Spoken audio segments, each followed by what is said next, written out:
Puis on nous reproche bien souvent d'avoir une grosse voiture. Enfin, vous savez, cette grosse voiture n'est pas pour étonner ni la clientèle, ni les gens qui sont autour de nous. Quand vous partez le matin, bien souvent très tôt, et que vous revenez le soir très tard, que vous avez un rendez-vous à un coin de la région qu'on pourrait prendre Sarrebourg, et que dans la même journée, vous êtes obligé de vous trouver à Verdun ou à Bar-le-Duc, on arrive à faire 200 à 300 km par jour, et c'est très court. Bonsoir tout le monde, merci de nous recevoir. Première partie sur France 2, nous allons parler de ce que nous avons appelé les hommes de l'ombre. Ils fascinent, ils font peur. Qui sont-ils? Où se cachent-ils? Quel est leur rôle exactement? Les représentants en librairie, ces hommes et ces femmes qui sillonnent les routes de France dans des voitures chargées de livres pour faire le lien entre les maisons d'édition et les librairies, sont parmi les personnes les plus discrètes et les plus influentes de l'édition. Elisabeth Segar a voulu en savoir plus. C'est le sujet d'ouverture de cet épisode. Je m'appelle Lorraine Malka, je suis journaliste indépendante et vous écoutez Les Voix du Livre, un podcast conçu en partenariat avec les éditions Duno. Chaque mois, je vous embarque chez Livre Hebdo pour entendre le bruit que ça fait quand les pages du magazine du livre se mettent à parler. Cet épisode est soutenu par les éditions Red Active qui sortiront début mars prochain le second roman d'Olivier Hercade, J'aime pas les gens, mais il y a des gens que j'aime. La maison d'édition nous annonce plus de 550 pages de grande littérature construite autour d'un héros aussi cynique qu'attachant. Au sommaire, en deuxième partie, direction la Goutte d'Or à Paris pour rencontrer Alice, qui a fondé la librairie café La Régulière, un lieu chaleureux où l'on croise au moins 2 fois par mois l'écrivaine Chloé Delhomme, escortée de figures mythologiques féminines dont elle vient raconter l'histoire. À la fin de l'épisode, la clique critique de Livre Hebdo propose une sélection de livres qui en disent très long sur l'édition en ce début d'année. Avant cela, on retrouve Elisabeth Segar, journaliste à Livre Hebdo, qui brosse le portrait robot d'une profession mystère. Ces hommes et ces femmes de l'ombre qu'on appelle les représ. Les voix du livre en ouverture. J'ai proposé ce sujet à Livre Hebdo parce que c'est un métier que je connais bien et dont personne ne parle. Et j'aime bien parler des invisibles. Beaucoup de lecteurs ne savent pas que ce métier existe. Ils pensent que les livres arrivent sur les tables des libraires par magie ou que les libraires lisent à peu près tous les livres qui sortent. Mais non. Et sans les représentants, ce serait impossible. On parle vraiment de métier de l'ombre. C'est une réalité parce que je connais un petit peu le secteur de l'édition, j'avais quelques contacts, et quand j'ai cherché à interviewer des commerciaux, qu'on appelle aussi les représ, personne ne voulait répondre. Ils disaient non, je suis pas là pour parler de moi, moi je suis pas très intéressant, je fais juste mon métier. Et dans ce monde qui est quand même assez égotique, tomber sur un professionnel un peu pivot qui préfère rester en arrière, dans l'ombre, ça m'a aussi vraiment touchée. Alors concrètement, le rôle d'un repré, c'est quoi? C'est d'aller visiter les librairies. Ça, c'est vraiment le cœur de son métier, ce qu'il appelle sa tournée. Il fait une tournée tous les mois, tous les 2 mois en librairie, avant chaque office. Comment ça va? Toujours aussi ponctuelle, mais pas peur.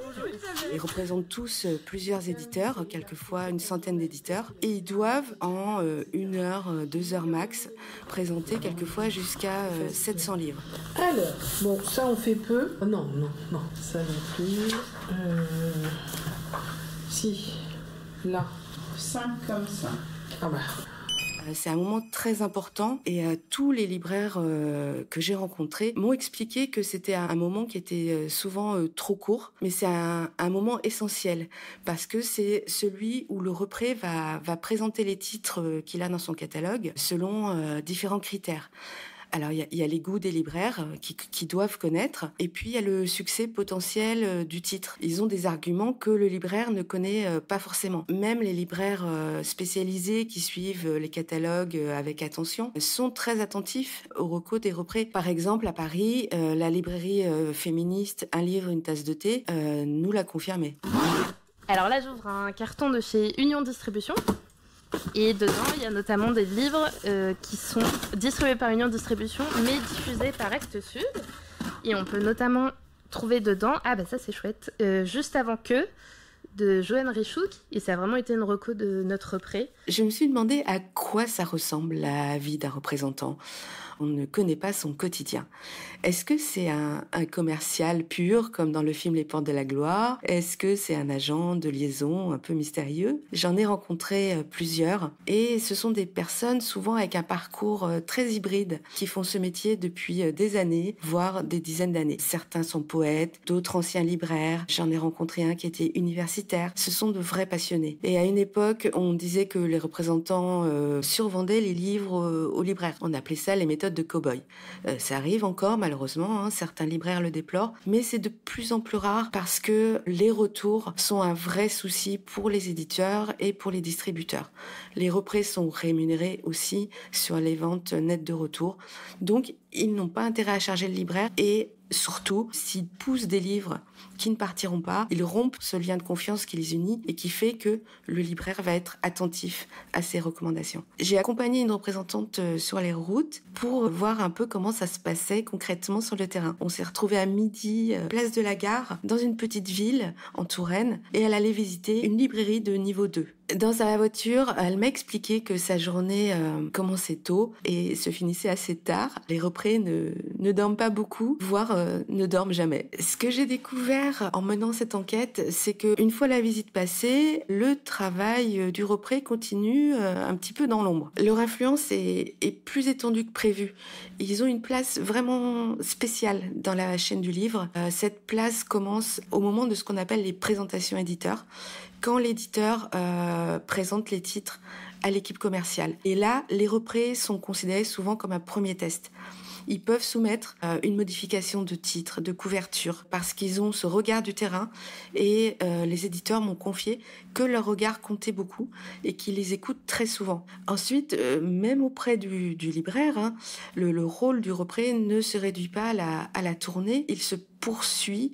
En fait, les représ ont des échanges presque quotidiens avec les libraires. Alors, on reçoit vraiment beaucoup de messages, on s'écrit beaucoup dès qu'on a des questions avec les représentantes pour faire le suivi logistique de nos cartons.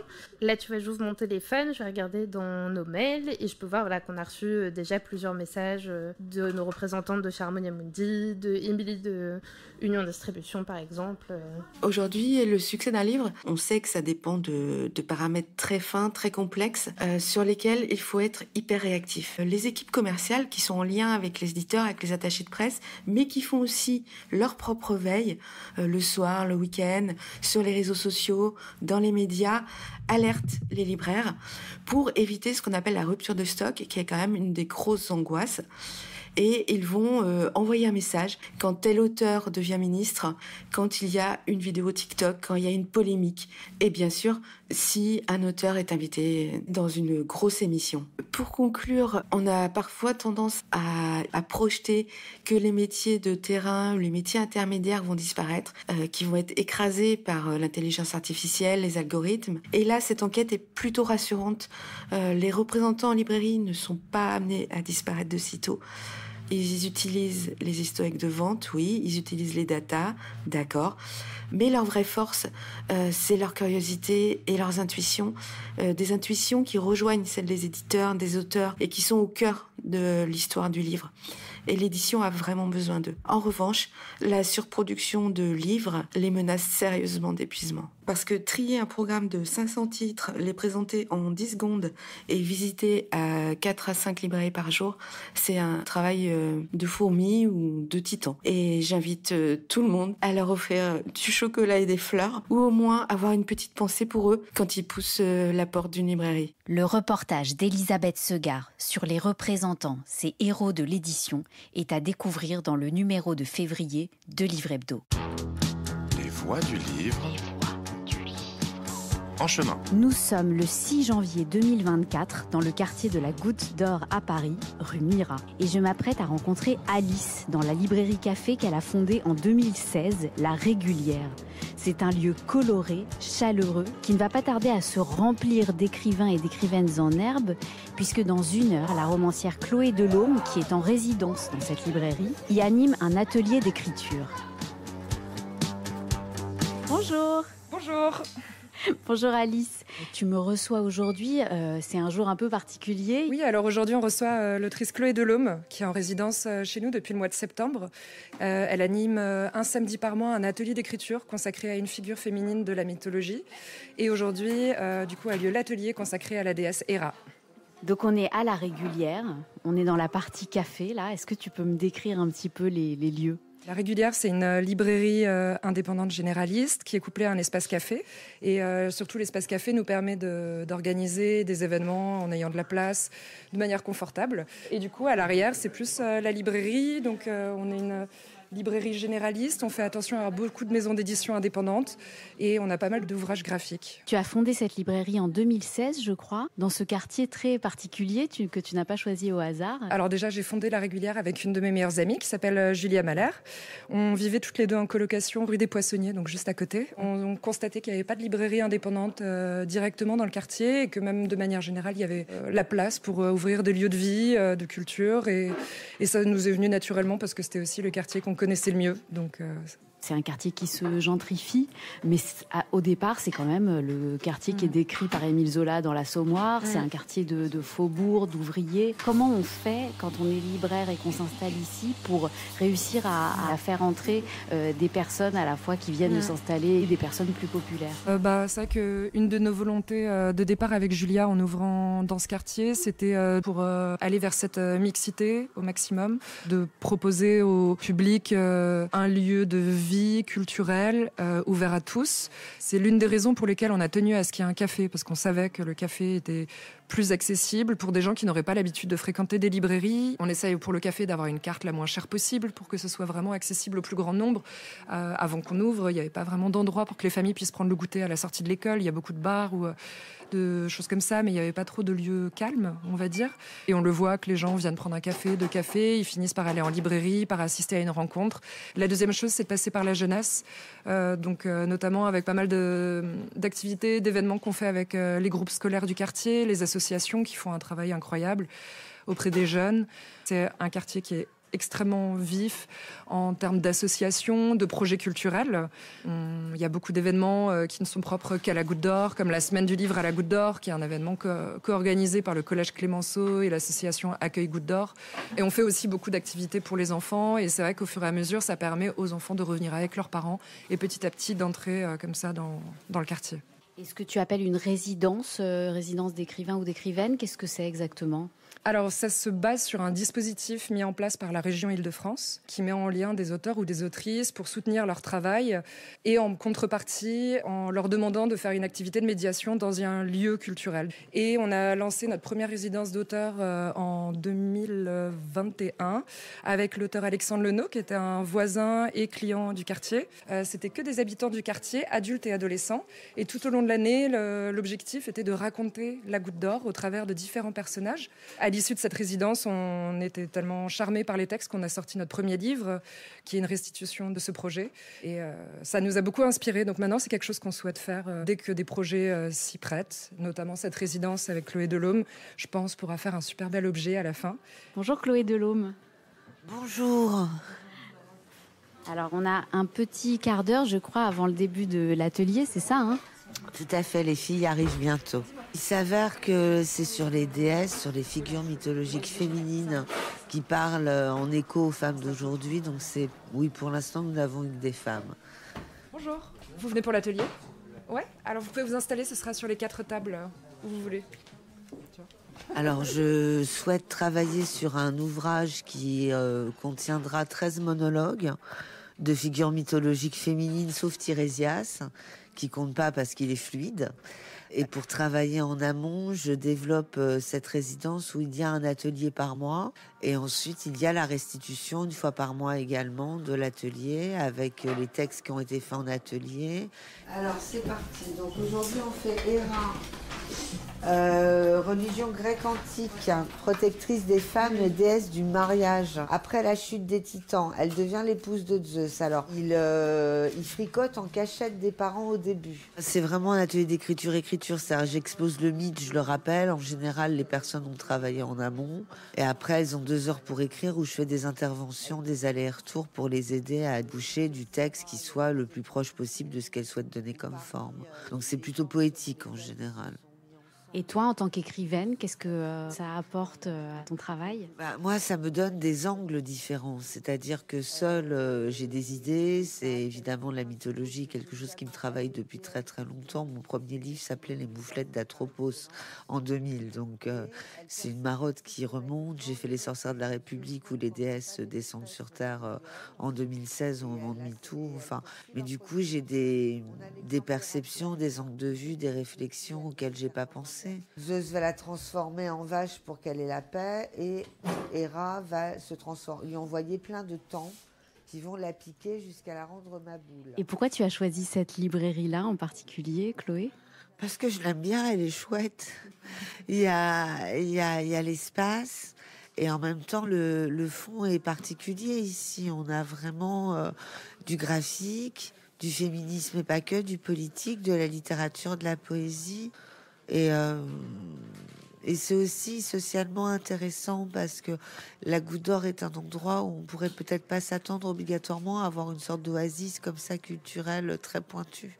Puis surtout, ce qui est touchant, c'est qu'à peine les ateliers sont mis en ligne, que hop, ils sont pris d'assaut et en moins d'1 heure, tout est complet. Alors c'est plutôt revigorant de se dire que ça plaît à ce point. Vous voyez vraiment la forme, si vous voulez, une forme narrative, une forme poétique, où elle peut débouler aujourd'hui et avoir des trucs à dire. Alice, en parallèle de ton activité de libraire, tu travailles aussi pour les éditions Misma, qui est une maison d'édition de BD. Est-ce que tu peux me dire comment les 2 métiers se nourrissent pour toi ? Ça se nourrit évidemment d'un point de vue général parce que ça me donne une vision globale de la vie d'un livre. Après, par exemple, il y a un point assez précis que j'ai trouvé très intéressant et qui influence aujourd'hui ma pratique en librairie. C'est notamment quand j'ai eu accès aux retours et aux invendus du côté de l'éditeur, de voir les chiffres entre les tirages, les ventes et tout ce qui reste derrière. Je m'y connaissais pas trop sur la pratique du pilon et de ce genre de choses. Et là, très intéressant en fait de voir comment ça fonctionne. Après, les belles lettres, je pense pas qu'ils soient représentatifs des grands groupes de distribution. Donc les belles lettres, c'est pour le distributeur de Misma. Exactement, qui est spécialisé vraiment édition indépendante et beaucoup de BD. De voir en fait comment l'éditeur fait pour gérer ses invendus, la perte financière que ça peut représenter pour eux. Moi, forcément, en tant que libraire, ça influence ma manière de commander en appréhendant les retours. Parce que les retours, c'est quand même de l'argent perdu pour absolument tout le monde. Mais c'est aussi inévitable et en tant que libraire, on ne pourrait pas se passer de la pratique du retour puisqu'on est obligé d'avoir des librairies pleines de nouveautés et tout ne se vend pas. Juste, maintenant que je sais l'impact que ça a sur la chaîne pour finir sur l'éditeur et sur l'auteur, forcément, moi, ça m'impacte un petit peu plus et on essaye de limiter les retours. Pour ce podcast, Livre Hebdo a conçu, en partenariat avec les éditions Duno, un temps de formation au métier de libraire. Les éditions Duno éditent sous les marques Duno et Armand Collin des livres à destination des professionnels, des étudiants et du grand public pour rendre le savoir accessible au plus grand nombre. Je suis toujours avec Alice, qui tient entre les mains La boîte à outils du libraire, un livre coécrit par Caroline Meneghetti et Jean-Christophe Millois. Et Alice, tu as choisi le chapitre consacré au bilan comptable. Alors ça a l'air très sérieux, est-ce que tu peux nous en parler ? Alors oui, c'est assez sérieux. En fait, c'est que là, on se rencontre début janvier. Donc, on arrive à la fin de notre exercice et j'ai environ 1 mois ou 2 de gros travail comptable qui m'attend. En l'occurrence, depuis 7 ans, moi, j'apprends chaque année à faire ce travail-là en partenariat avec mon comptable. Mais comme je n'ai pas fait l'école de la librairie, j'apprends sur le tas. Donc, dans cette boîte à outils du libraire, il y a notamment un chapitre qui s'appelle les ratios qui rappelle en fait la méthode pour calculer des ratios qui sont assez importants à connaître en librairie, comme la rentabilité d'une surface, un panier moyen et surtout la rotation du stock qui est hyper importante. Donc je pense que ça peut être quelque chose qui peut servir à beaucoup de gérants de librairie, car l'économie d'une librairie est fragile. C'est un peu bizarre de dire ça, mais... Merci aux éditions Duno pour ce temps de formation. Alice, qu'est-ce qu'on peut souhaiter à la régulière, les prochains mois, prochaines années? Vous pouvez nous souhaiter d'avoir toujours plus de clients, de nous faire connaître, de continuer à faire plein de beaux événements et d'exister longtemps. On te le souhaite. Merci beaucoup, Alice. Merci beaucoup, Lorraine.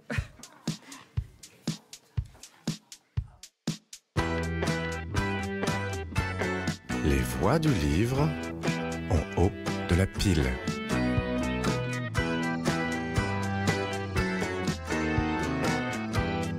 C'est bon ? Ouais.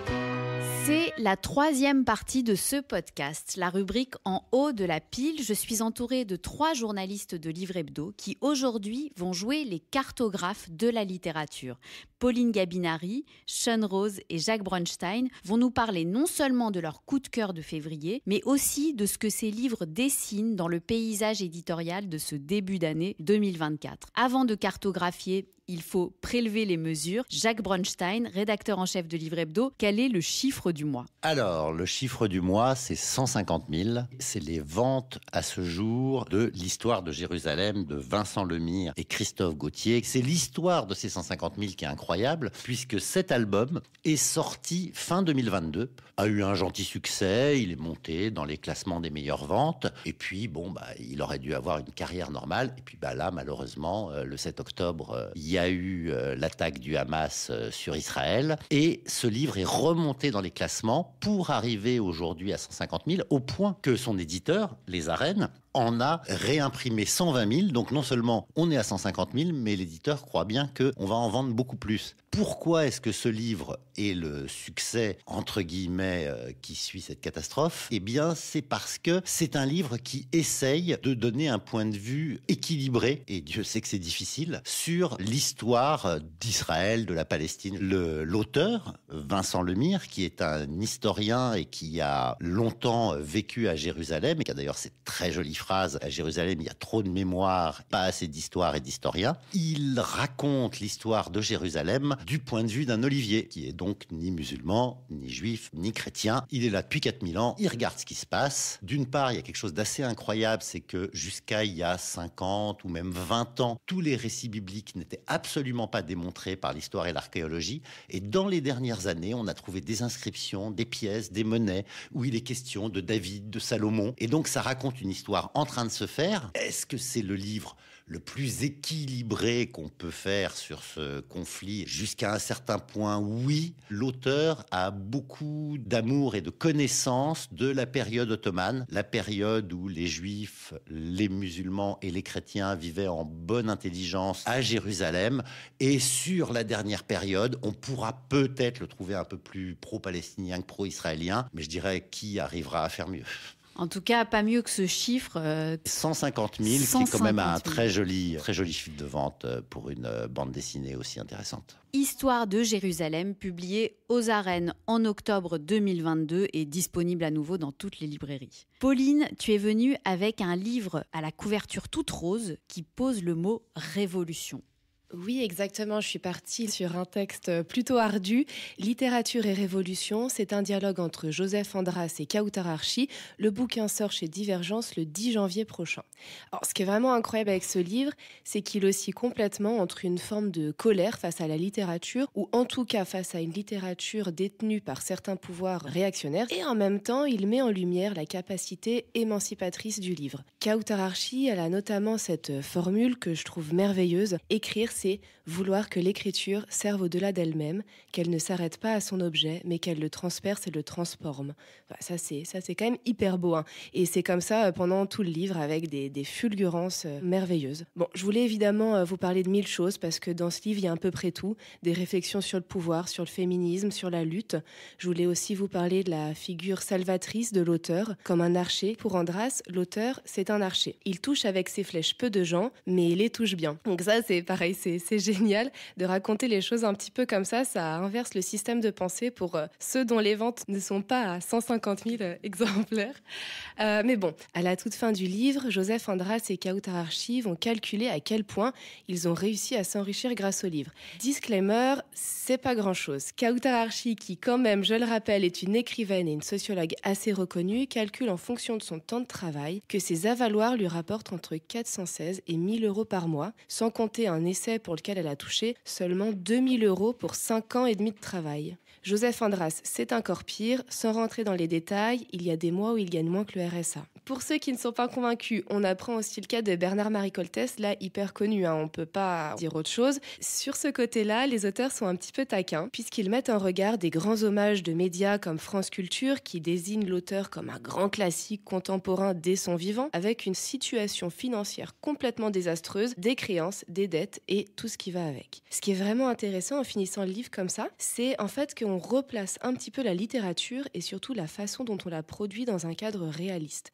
Et c'est ça que j'ai vraiment aimé, c'est qu'on s'échappe de l'idéologie romantique de la littérature pour voir finalement comment ça se passe vraiment quand on écrit un livre. Oui, c'est tout à fait intéressant le sujet économique des écrivains. C'est Joseph Andras que je connais parce que j'ai lu son premier livre de Nos frères blessés et je trouvais extraordinaire. En plus, et je trouve révolutionnaire, c'est de dire que la forme peut changer quelque chose, la forme de l'écriture même. Et si je comprends bien, en plus, on aborde à la fois justement la forme d'écriture, l'esthétique d'une littérature révolutionnaire, mais aussi, comme tu le disais, les aspects très concrets de combien on gagne en tant qu'écrivain, ce qui n'est pas non plus si fréquemment abordé comme sujet. Tout à fait, des aspects économiques, aussi des aspects d'égalité de genre. Et est-ce que les auteurs, à un moment, parlent de comment ils vivent en dehors de la littérature? Qu'est-ce qui leur permet finalement de se consacrer à la littérature? Parce que j'imagine que Joseph Andras ne vit pas avec l'équivalent d'un RSA, qu'il fait d'autres choses à côté. Eh bien, Jacques, Joseph Andras ne gagne que ça, figure-toi. Alors que Kautar, elle, va vraiment avoir un rôle aussi d'enseignante. Lui, à 40 ans, n'a pas de logement fixe. Il l'explique dans le livre. Là, je ne sais pas d'ailleurs où il loge, puisqu'il raconte dans le livre qu'il a encore un logement pour 2 mois et qu'après, il va sûrement squatter une maison insalubre. Donc, c'est vraiment les coulisses pures et dures d'un auteur qui refuse le système. Et qui cherche à repolitiquer la littérature, comme disait Baudelaire. Pauline, tu nous as parlé de Littérature et Révolution de Joseph Andras et Kautar Archi chez Divergence. Sean, tu as une histoire éditoriale. Tu nous racontes l'itinéraire d'une écrivaine dans le mercato de l'édition. Oui, alors déjà, je voudrais juste rendre un hommage à ce livre que j'ai beaucoup aimé, Insula de Caroline Cogan, donc qui est édité au Seuil. C'est son 2e roman. J'ai beaucoup aimé ce livre, j'en parle dans le LH Magazine de février, sur une hôtesse de l'air rescapée d'un tremblement de terre et qui va trouver une espèce de voie intérieure pour se retrouver elle-même. Ce qui est intéressant sur justement l'aventure éditoriale de ce livre, c'est que Caroline Cogan est publiée au Seuil par Benoît Viraud, qui est aussi l'éditeur de Nouvelle Attila. Caroline Cogan avait envoyé son tout premier livre à Benoît Viraud en état de manuscrit, quand elle travaillait. Et en fait, le Nouvel Attila, c'est une petite maison qui fait 8 à 10 livres par an, avec une ligne assez avant-gardiste. Et il trouvait le texte de Caroline Cogan très beau, mais un petit peu trop classique pour sa ligne. Donc Caroline Cogan a envoyé à d'autres maisons. Elle a eu une réponse plutôt positive et enthousiaste de Caroline Laurent. Elles sont des noms très proches, voilà, qui était éditrice aux Escales à l'époque. Et finalement, elle est partie, Caroline Laurent, des Escales pour devenir éditrice chez Stock. Ce livre, qui avait été refusé par Benoît Viraud, s'est retrouvé chez Stock. Caroline Cogan, donc l'écrivaine, excusez-moi parce que elles ont des noms très très proches, et elle a suivi son éditrice. Et cette histoire, c'est une histoire de fidélité, parce que en fait, de l'extérieur, le public peut penser ah tiens, tel auteur change un peu de crèmerie, si je puis dire. Mais non, c'est pas de la cyclotimie. En fait, les gens sont fidèles. Les éditeurs ne sont pas des boîtes aux lettres et les agents ne sont pas des coursiers. Il y a un lien. Et là, ce qui est drôle, c'est que Caroline Cogan, pour son 2e livre, Insula, elle a suivi donc son ex-éditrice Caroline Laurent, qui est devenue indépendante, devenue agent. Et elle a dit, bah tiens, peut-être qu'on pourrait essayer Benoît Viraud. Et c'est la boucle est bouclée quelque part. Et c'est vraiment, c'est très beau cette histoire de fidélité et de ce lien humain. Donc derrière le mercato qui paraît un peu anonyme comme ça, il y a une fidélité entre éditeurs, écrivains. Il y a quelque chose de nouveau là-dedans. On a l'impression que cette histoire n'aurait pas pu vraiment avoir lieu il y a 30 ans où les choses étaient quand même plus inamovibles, non? Oui, je pense que les maisons sont un peu moins figées dans leur image. C'est un peu comme le marché du travail en fait. Finalement, avant on faisait une carrière longue dans le même job pendant très très très longtemps. Aujourd'hui, il y a une espèce de plus grande fluidité quand même. C'est vrai qu'aujourd'hui, dans le monde de l'édition, on parle de mercato permanent, alors qu'il y a une époque où, disons, les choses étaient plus figées. Et je me souviens d'une phrase très méchante qu'on m'avait dit sur un éditeur. On m'avait dit, il a changé de maison, mais il n'y a que le courrier qui a suivi. Vous voyez ce qu'on attend d'un éditeur quand il change de maison. Alors, Alain Babankou, qui est un très bon auteur, mais qui change pas mal de maisons, il disait le reproche qu'on faisait aux auteurs auteurs en disant vous êtes vraiment infidèles, vous les auteurs. Il répond peut-être que les auteurs sont infidèles, mais les éditeurs sont polygames. Une histoire de fidélité éditoriale, Insula de Caroline Cogan au Seuil. Jacques, tu as repéré une success story. Une success story annoncée puisque le livre n'est pas encore sorti. Il sort le 31 janvier. Il s'appelle Les yeux de Mona. Il est signé Thomas Schlesser et c'est aux éditions Albin Michel. L'histoire du livre, c'est une petite fille, et c'est terrible, condamnée à perdre la vue, et son grand-père décide de lui faire découvrir les œuvres les plus merveilleuses des musées parisiens pour qu'elle parte, entre guillemets, dans sa nuit avec de belles images dans la tête. Et c'est à chaque fois un dialogue entre un grand-père féru d'art et sa petite fille qui a des remarques très justes et très amusantes sur ses œuvres. Le livre, je vais montrer à la caméra, même s'il n'y en a pas, est fourni avec une sorte de poster où on voit toutes les œuvres, que ce soit Claude Monet, Edouard Degas, évidemment la Joconde, Rembrandt, mais aussi des œuvres plus contemporaines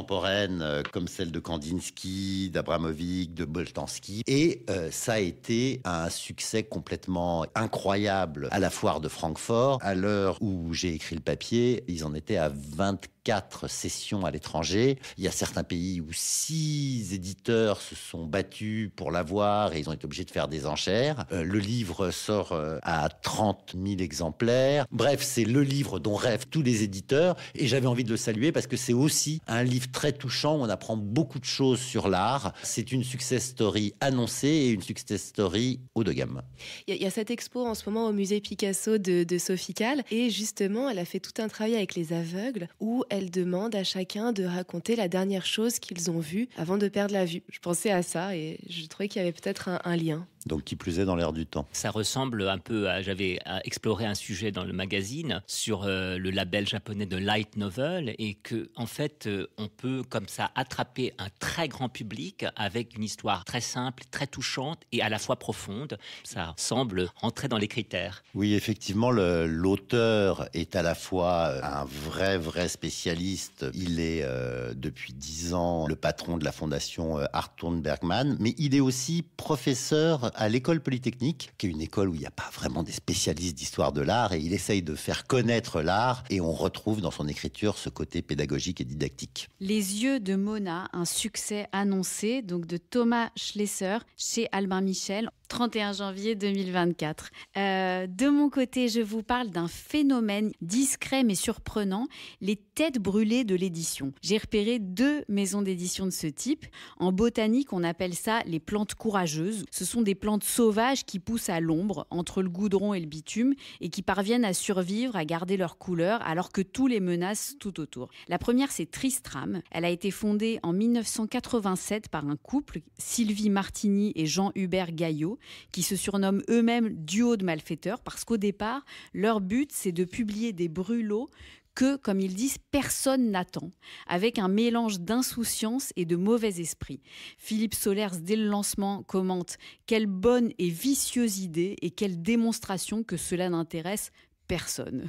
La deuxième maison vient de naître en septembre 2023. Elle s'appelle Édition Terre de Feu, un joli nom pour des têtes brûlées. Et elle est fondée aussi par un couple, Pierre et Marie, ils ne donnent pas leur nom, dans le même but, faire surgir la littérature là où, encore une fois, personne ne l'attend. Et si je compare ces 2 maisons, c'est pas seulement parce qu'elles sont à contretemps et aux antipodes de tout ce que recommande le marché actuel de l'édition, c'est aussi parce qu'elles ont publié en cette rentrée 2024, sûrement contre l'avis de tous leurs potes, familles, éditeurs ou non, les 2 livres qui personnellement m'ont le plus chamboulé depuis très longtemps. Tristram publie une fable écologique qui s'appelle Rousse, c'est le prénom d'une renarde qui est la narratrice de l'histoire et qui quitte sa forêt natale pour aller chercher de l'eau parce que la terre est entièrement desséchée. C'est sublime. Et c'est un livre qui est arrivé par la poste, comme c'est très souvent le cas dans cette maison. C'est signé Denis Infante qui écrit des manuscrits depuis plusieurs dizaines d'années. Il en a plein les tiroirs, mais il s'est dit allez, celui-là je l'envoie. Résultat, succès impressionnant, Denis Infant a déjà été salué par la presse, il a été reçu à la Grande Librairie et déjà réimprimé quelques jours après sa sortie. Deuxième coup de foudre aux éditions Terre de Feu. C'est le deuxième livre de cette maison. C'est un essai qui s'appelle Abrégé de littérature Molotov. C'est signé d'un certain Machko Dragan, c'est un pseudo, qui se décrit lui-même comme un gonzo punk à chat. Les lecteurs du blog de Mediapart le connaissent. Moi, personnellement, ça fait des années que j'adore ce qu'il écrit. Des chroniques à la fois hilarantes et révoltées sur notre époque. Et là, il mène une enquête à la première personne sur l'histoire de ce qu'il appelle la littérature Molotov, c'est-à-dire des récits d'émancipation bien vénères, comme il dit, qui correspondent peut-être à ce que cherchent l'auteur et la sociologue dont tu nous as parlé, Pauline. C'est un livre vraiment extrêmement référencé, inattendu, percutant et mal élevé, et vraiment très drôle. Je le conseille à tout le monde, et je souhaite à ces deux livres le succès explosif qu'ils méritent sur cette terre de feu de 2024. Merci à tous les trois, Pauline, Sean et Jacques. On se retrouve au printemps pour de nouveaux paysages. Merci. Merci.